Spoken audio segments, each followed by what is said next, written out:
खबर मेरठ से है। पत्नी बनी पति की हत्यारी चाकुओं से काटकर की पति की हत्या। शव को ड्रम में दबाकर सीमेंट और पानी से भरा और छोड़कर अपने आशिक के साथ मौज मस्ती करने चली गई। हत्या करने के बाद अपने प्रेमी के साथ हिमाचल घूमने चली गई।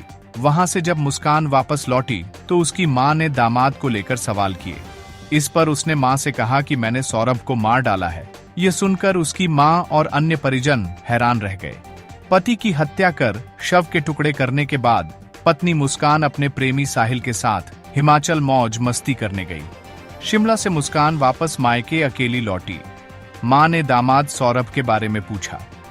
मुस्कान ने पहले तो मां को इधर उधर की बात करके गुमराह करने का प्रयास किया।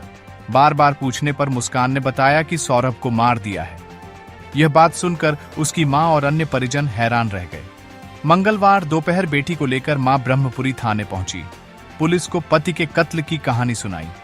पत्नी ने बताया कि 800 रुपए का चाकू खरीदा और उसको खाने में नशीली दवाई खिलाकर बेहोश कर दिया और चाकू के मारकर उसकी हत्या कर दी। शरीर के कई टुकड़े करके एक ड्रम खरीदा और सीमेंट खरीदा। ड्रम में भरकर ऊपर से सीमेंट डालकर पानी भरकर प्रेमी के साथ मनाली चली गई। पूरे मामलों को लेकर एसएपी सिटी ने क्या कहा, लीजिए आप भी सुनिए। शिमला के बाद ये लोग 3 दिन बाद गए मनाली के बाद ये लोग गए हैं 11 तारीख को कसौल के बाद ये लोग वापस आए हैं। परसों आए थे 17 तारीख को रात में करीब 9 बजे के आसपास आए और वो उसके घर पे चले गए थे। साहिल के घर पे रुक गया तो साहिल के घर पे ही रुकी है रात में। इस बीच इसकी जो बच्ची थी वो लगातार पापा से मिलना, उसका कॉल करती थी, पापा से मिलना है मुझे, पापा से बात करनी है। तो उस समय बोलती थी पापा भी बिजी हैं, कहीं है। 18 तारीख को जब वापस आई है तो इसकी बेटी ने इसे कन्फ्रंट किया कि पापा कहाँ हैं, पापा से मुझे मिलना है। तो ये उस समय तक इसको कोई दुख नहीं था। 18 को इसका कहना है जब देख के थोड़ा सा इमोशनल हो गई। इमोशनल होने के बाद इसने फिर अपने घर वालों को ये बताया कि जो सौरभ है उसके घर वालों ने उसकी हत्या कर दी, गुमराह किया अपने घर वालों को।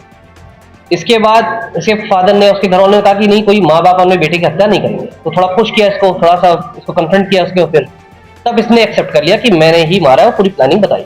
उसके बाद जो उनके घर वाले हैं, तब तक हम लोग सूचना मिल गई थी कि वहाँ पे एक हत्या की सूचना है, वहाँ पे बदबू भी आ रही थी। तब तक ये घर वाले भी हम लोगों ने इनको बुलाया तो ये लोग घर वाले, पूरे घर वाले इनको थाने पे लेके चले आए थे। इनको वहाँ से पूछताछ में इसने बताया कि मेरा बॉयफ्रेंड था। बॉयफ्रेंड को जब लेके आया एक साथ, जब इन दोनों से पूछताछ की गई तो इन्होंने पूरी ये स्टोरी कंप्लीटली बता दी। बेटी 3 तारीख से ही अपने नानी के घर पे थी। उसके बाद जो फिर ड्रम बताया, ड्रम हमने जब लेके गए कल रिकवर किया, ड्रम जाकर काटा गया। काटने बाद बॉडी पे कोई सीमेंट नहीं छुपका था, बॉडी एकदम क्लियर थी। इसमें जो धड़ मतलब सिर था और जो हाथ हथेली दोनों मिल गई थी हमें। जो जैसे चाकू से जैसे काटा तो चाकू भी उसमें फेंका हो तो वो भी मिल गया हमें। और बाकी और इनके फोन में डिटेल्स काफी हम लोगों ने वेरीफाई भी की है, काफी चीजें वो सत्य प्रतीत हो रही है।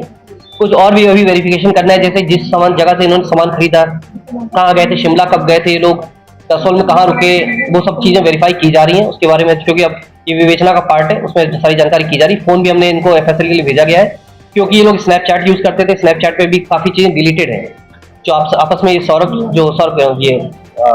मुस्कान और साहिल आपस में स्नैपचैट के थ्रू बात करते थे। और जो इन्होंने 3 फर्जी आईडी बनाई वो भी स्नैपचैट पे बनाई है, उसको वेरीफाई किया जा रहा है। जो ग्रुप था इनका व्हाट्सएप ग्रुप जिसके माध्यम से साहिल से जुड़े थे, उसको वेरीफाई किया जा रहा है। सारी चीजें विवेचना का पार्ट है, वो सब जानकारी की है। साहिल अभी कोई ऐसा कोई काम नहीं करता है। साहिल बेसिकली बीकॉम किया हुआ था इसमें, और ये ऑनलाइन ग्रुप पे एंजल जो ट्रेडिंग होता है, ट्रेडिंग का काम सीख रहा था। ये कोई इसका कमाई नहीं था, लड़का था, घर में ही रहता था, पढ़ाई वढ़ाई करता था। मतलब ये ऐसा बताया जा रहा है कि ये दोनों साइड नशेड़ी थे, उन्होंने ड्रग्स किया था, उसके बाद में हत्या की। और दूसरी बात, इनके पास भी प्लानिंग किया था कि ये सोचता था कि इसे ड्रम में बंद करना है। जैसे मैं बताया कि ये जो ड्रग्स वाली बात अभी तक कोई क्लियर नहीं हुई है। इसने जो साहिल इसने ये बात कबूली कि इस समय नशे में था, बियर पी रखी थी उसने।